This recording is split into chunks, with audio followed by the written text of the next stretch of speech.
నేను మాట్లాడతాను తర్వాత. కాకపోతే ఒక 3-4 సార్లు నేను లొకేషన్లోకి వెళ్ళి కలిసి వచ్చాను అనిల్ గారిని. చాలా చాలా బిజీగా ఉన్నారు. చిరంజీవి గారితో షూటింగ్ జరుగుతుంది, అదే సినిమాలో వెంకటేష్ గారు కూడా ఉన్నారు. సో ఇద్దరు సూపర్ స్టార్లను పెట్టుకొని ఆయన చాలా బిజీ స్కెడ్యూల్లో ఉన్నా కూడా నేను ఇలా ఉంది మనకు ప్రీ రిలీజ్ లాగా మనం ఒకటి అనుకుంటున్నాం చిరంజీవి గురించి అనగానే ఆయన టైం స్పెండ్ చేసి గెస్ట్ లాగా కాకుండా ఫ్రెండ్ లాగా మాట్లాడు. లేదంటే పాత పరిచయం అయినా ఫ్రెండ్స్ అయినా కూడా ఆయన చూశాను నేను 2-3 సార్లు, 2-3 రోజుల నుంచి కంటిన్యూగా చూస్తున్నాను. ఆయన ఎంత హెక్టిక్ స్కెడ్యూల్లో ఉన్నా కూడా నేను పిలవగానే వచ్చినందుకు thank you so much Anil గారు. మీరు మాట్లాడి నువ్వు మనస్ఫూర్తిగా మాట్లాడు నా ముందు, ఆ తర్వాత నేను మాట్లాడతాను. సరే. సో నేను 23 సంవత్సరాల నుంచి ఇండస్ట్రీలో ఉన్నాను.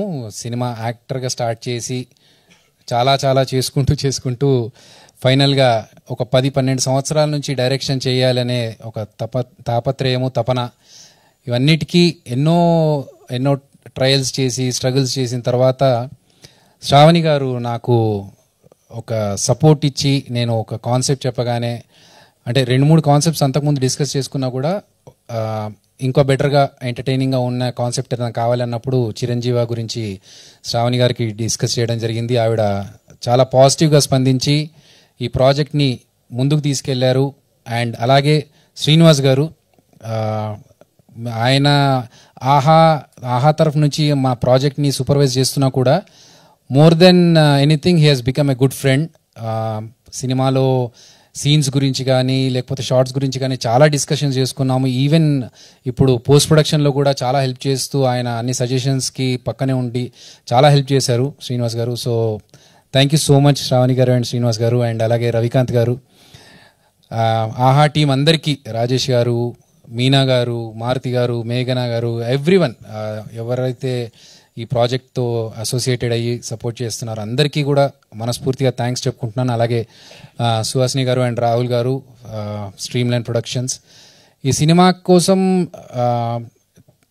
చాలా కష్టపడ్డాము. అవన్నీ ఇప్పుడు చెప్పుకుంటూ పోతే చాలా టైం తీసుకుంటుంది. కాకపోతే ఒకటే, నేను ఆనెస్ట్గా చాలా నిజాయితీగా కష్టపడి ఒక డైరెక్టర్గా ప్రూవ్ చేసుకోవడానికి నేను ఈ సినిమా చేశాను. అండ్ ఒక కాన్సెప్ట్ కొత్తగా ప్రజెంట్ చేయాలనే ఉద్దేశంతోనే ఈ ఏజ్ మీటర్ కనిపించేది అనేది హీరోకి ఒక పవర్ లాగా పెట్టాము. సో ఈ ప్రయత్నం మీ అందరికీ నచ్చుతుందని మనస్ఫూర్తిగా ఆశిస్తున్నాను. అండ్ కొత్త కాన్సెప్ట్ వచ్చినప్పుడు ఆడియన్స్ ఎలాగో సపోర్ట్ చేస్తున్నారో నా ఈ కొత్త కాన్సెప్ట్ని కూడా మీరు సపోర్ట్ చేయండి. అండ్ నేను ఎలా కష్టపడ్డాను, నేను ఎలా సినిమా చేశాను అని చూడడానికైనా సరే మీరు ఈ సినిమా చూడండి. మీకు నచ్చితే ఇంకో నలుగురికి చెప్పండి. అండ్ ఇన్ని రోజులు జబర్దస్త్లో స్కిట్స్ ద్వారా మిమ్మల్ని ఎంటర్టైన్ చేశాను, ఈ సినిమా ద్వారా కూడా మిమ్మల్ని ఎంటర్టైన్ చేస్తానని మనస్ఫూర్తిగా ఆశిస్తూ థ్యాంక్ యూ సో మచ్.